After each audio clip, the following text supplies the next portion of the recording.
na-akwa n'ubi olo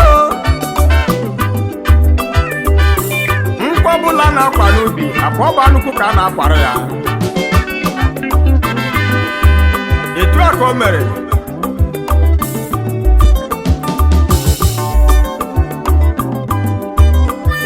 eringo onye ọkpasa nke onye ụba ọ ka o mere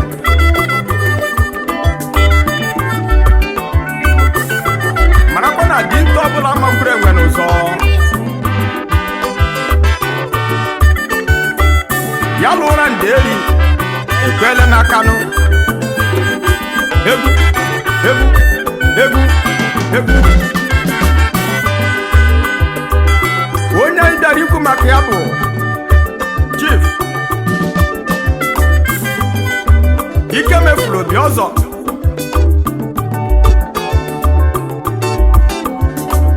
dike Amalise Kise odogwoji nke ya eme n'Ọnịcha Anambra steeti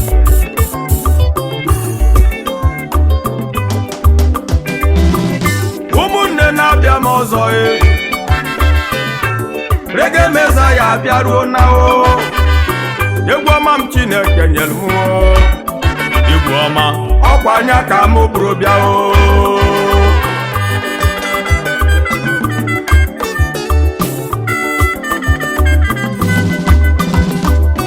anọkwa m n'otu etiti abalị ebe m nọkwa gwọrị ụra m my missus ewekpọ m darling biko bịa za fon n'ọbọyị ya nwaanyị na-akpọ m wee kwụdebe nso tinye fonu na ntị m wee nụkwa onu ogene na-akụ ọ bụrụ Mrs. Aisha Obiọzọ atalugo nwaanyị ezi ogolimobi dị ya nsị ya ekene m gị nwanne nwaanyị ọ sị m rege ekene m gị ya sị m ka gụrụ ya egwu na Chineke emelụ ya ife ọma m wee pụta n'isi ụtụtụ m wee fụ ka ndị mmadụ na-agbagharị m wee fụ ka ndị mmadụ na-agbagharị ndị mmadụ agbagharịba ọtụtụ mmadụ akwadobe ewe m jụbọ bụ gịnị na-eme ha sị m na o nwere otu nwoke Chukwu nyelụ ndụ dunyekwuoro ya ahụ isi ike were akụ n'ụba wee chọọ ya mma ọ dịbe eze ya wekwa oriri wee sị ka onye ọbụla bịa rie ṅụọ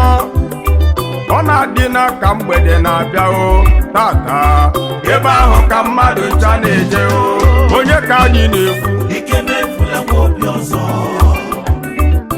Ikemefula Obiọzọ agbarụsa ngene Ikemefula Obiọzọ prezidenti Ikemefula Obiọzọ Ọnịcha n'idu Island Ikemefula Obiọzọ obodo isi oke kosi bịa Ikemefula Obiọzọ isi oke dị n'Ọnịcha Ikemefula Obiọzọ ezi nwa Obiọzọ Ikemefula Obiọzọ Chief Sam Obiọzọ Ikemefula Obiọzọ afa mama ya wee bụrụ Ikemefula Obiọzọ amalụ nwa eze Ọgọst Obiọzọ Ikemefula Obiọzọ odogwu Amalise Kise Ikemefula Obiọzọ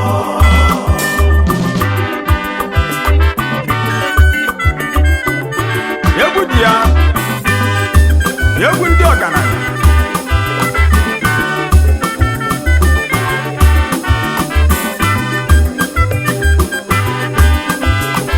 ije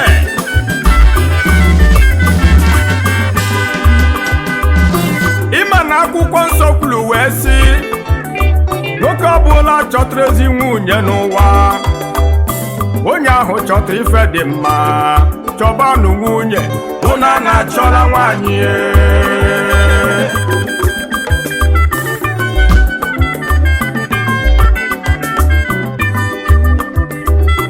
Ikemefula Obiọzọ ịma nwata furu ife dike na-eme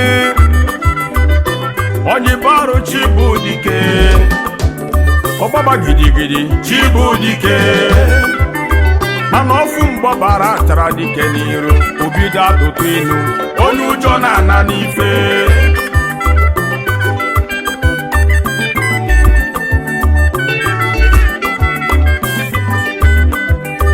ụmụnne m ka ma kọrọ otu o si wee bido edukeshọn Prince Ekulu Rivers nke dị n'Enugu ebe ahụ ka o bidoro akwụkwọ o mesịa oge sekọndịrị eruo nanụ o wee jebe Dennis Grammar School nke dị n'ala Ọnịcha ebe ahụ o mekwara ọfụma excellent na super results aga m akọ neghara one all degrees that makes man excel acquire them all banking and finance masters of business University of West yala ndị oyibo gụkọrọ akwụkwọ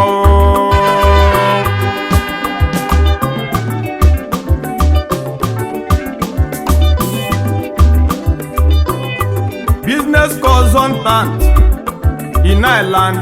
before Swiss Kelema Virgin Atlantic Airways ngụgbọelu kọ na-alụzi ngụgbọelu kọ na-alụzi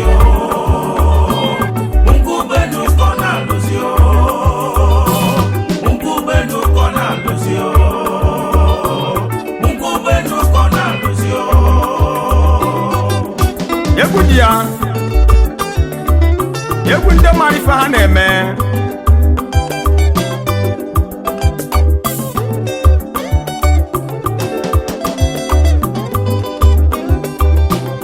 ụmụnne na-abịa m ọzọ Reggae Messiah abịaruo na-abịa m ọzọ onye mụ ife banye n'ọchịchị ụmụ mmadụ amụrịbanue Reggae Messiah bidoro iti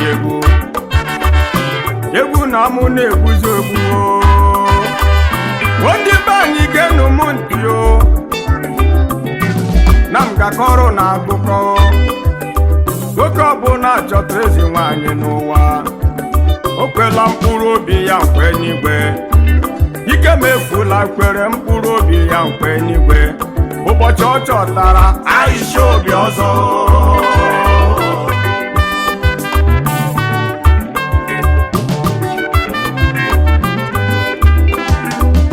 achala ugo nwanyị dị mma ezi ogoli nwanyị na Kaduna kosiri bịa papa ya bụ Alhaji Mohammed mama ya bụ Mrs. Helen Oko ma gị chedo ntị ma kọrọ gị akụkọ etu Aisha si wee gụọ akwụkwọ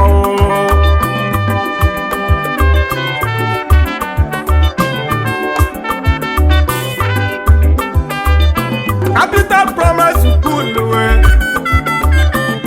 Aisha bidoro akwụkwọ wee gụkwa Capital Secondary School fancha nọ na Kaduna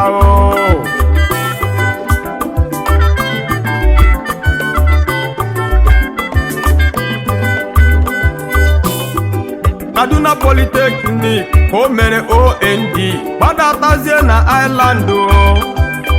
ife Aisha gụrụ na this island nsị ka m kọba fancha nweghị ebe onye ọbụla na-eje tata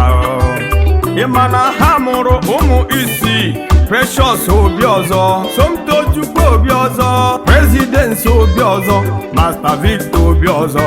nwanyị Bifo Obiọzọ Chimelum Ezevida Obiọzọ in case anyone asks you na who dey talk gwa ya na ọ bụ reggae na-ekwu egwu bụ akara aka m ọ bụghị ngwọrọ agwọ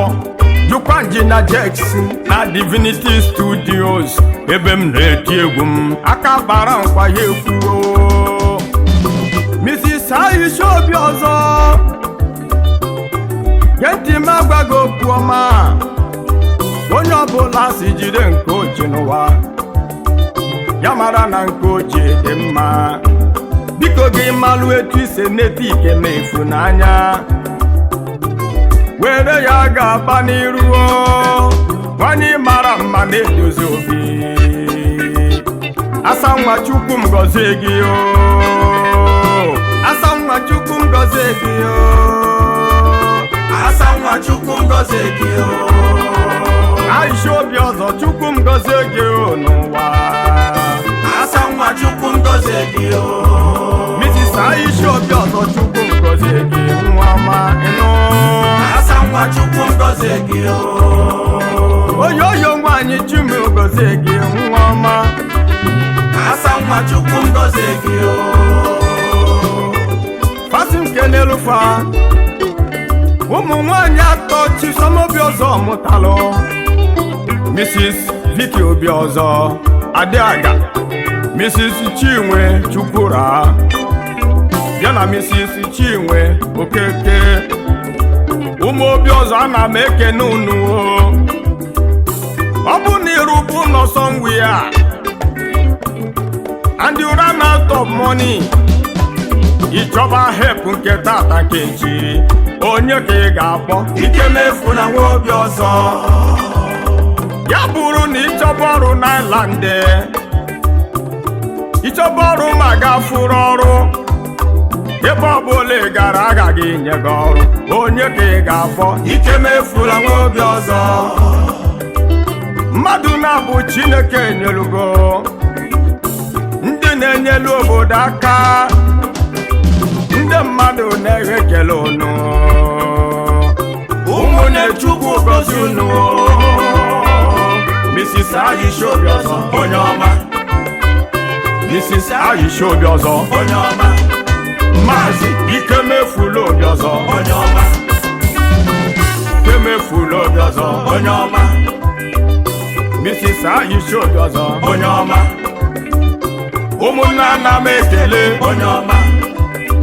ụmụnne m ana m ekele onye ọma Ikemefulu obi ọzọ onye ọma Maazị Ikemefulu obi ọzọ onye ọma kele m Mrs. Aisha onye ọma Maazị Ikemefulu obi ọzọ onye ọma Ikemefulu obi ọzọ onye ọma